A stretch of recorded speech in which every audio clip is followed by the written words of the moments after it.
When you think about bad management, you probably picture someone who can't communicate, who's all over the place with their decisions, or who never really tells you what they want. But let's be honest, there's one thing that kills team spirit faster than anything else, and that's micromanagement. Micromanagement is like having someone read your emails over your shoulder and then decide they need to rewrite them every single time. It's the manager who's obsessed with every little step, not just the end goal. And maybe they think they're helping, or maybe they just want to make sure nothing goes wrong. But the result?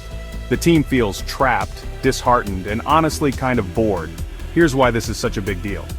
Harvard Business Review found that micromanagement isn't just annoying, it actually damages morale and slows everything down. It doesn't leave any space for new ideas or creative thinking. It sends a loud message to your team: I don't trust you. Let me give you a story. In one HBR article, a well-meaning executive thought he was being thorough by checking in on every little detail. But all that did was frustrate his team. Deadlines slipped, people started burning out, and eventually, he became the biggest obstacle to progress. His urge to control everything didn't help. It hurt. Here's the kicker. Micromanagement doesn't just slow things down, it kills growth and creativity. Harvard professor Linda Hill says the best innovation happens when teams feel safe to share and experiment. But if every idea gets nitpicked or every mistake gets punished, people stop trying. Creativity dries up. Now sure, there are rare exceptions. Jerry Seinfeld was super hands-on with his TV show, making decisions on everything from jokes to lighting. But even Seinfeld knew when to let his team do their thing. His control was about keeping a creative vision, not about easing his own anxiety. Let's bring it closer to home. Imagine hiring a web designer, then giving them a laundry list of exactly how things should look and feel. You nitpick every draft, ask for endless tweaks, and override their suggestions. Eventually your designer just stops caring. The final website, it's bland, forgettable, and totally misses the mark. So, what's the cure? Great managers focus on clarity, not control.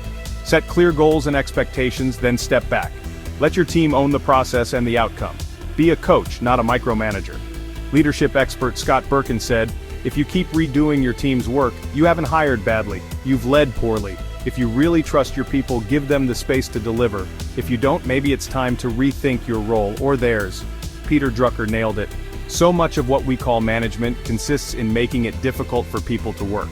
That's micromanagement in a nutshell, but it's something you can change. Empower your team, step back. Watch what happens when you focus on unleashing their potential instead of controlling every move. That's when the real work gets done. If you're ready to reduce the administrative burden on your team and convert more prospects into customers, visit savvymarketing.ai or call 804-390-8648. Let us help you work smarter and lead better. Thanks for listening. For more leadership insights and smart business strategies, like and follow us.